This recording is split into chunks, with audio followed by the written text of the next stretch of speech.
కాదు, మధ్యతరగతి కుటుంబంలో పుట్టిన ప్రతివాడు ఈ తప్పులే చేస్తున్నాడు.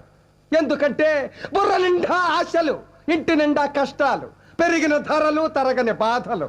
పాలవాడికి, నీళ్లవాడికి, రెంటుకి, కరెంటుకి, రేషన్కి, మందులకి, కూరలకి, కూతుళ్ళకి, అల్లుళ్ళకి, కొడుకులకి, చదువులకి, పండగలకి, పబ్బాలకి, శుభాలకి, అశుభాలకి, అన్నిటికీ ఖర్చు ఖర్చు ఖర్చు. తెల్లవారితే సమస్య, నోరు విప్పితే డబ్బు, అడుగు వేస్తే అప్పు. అన్నిటికీ సాకు 1వ తారీఖు. అది సర్వరోగ నివారిణి. 1వ తారీఖు అని 30 రోజులు ఎదురు చూస్తాం సార్. చివరికి అది ఇలా వచ్చి అలా వెళ్ళిపోతుంది. వరద బాధితులను ఆదుకోవడానికి హెలికాప్టర్ వచ్చి వెళ్ళిపోయినాడు. 1వ తరగతి వాడికి 2వ తరగతి, 2వ తరగతి వాడికి 3వ తరగతి, ఇలా అన్ని తరగతుల వాళ్ళకి ఎదుగుదల ఉంటుంది. ఒక్క మధ్య తరగతి వాడికి మాత్రం ఎదుగుదల ఉండదు సార్. ఒక్కడు రెక్కలు ముక్కలు చేసుకుని సంపాదిస్తుంటే 10 మంది అడ్డగాడిలా కూర్చుని తినే దౌర్భాగ్య సాంప్రదాయం మారినంత వరకు మా మధ్య తరగతి కుటుంబాల కథ ఇంతే సార్.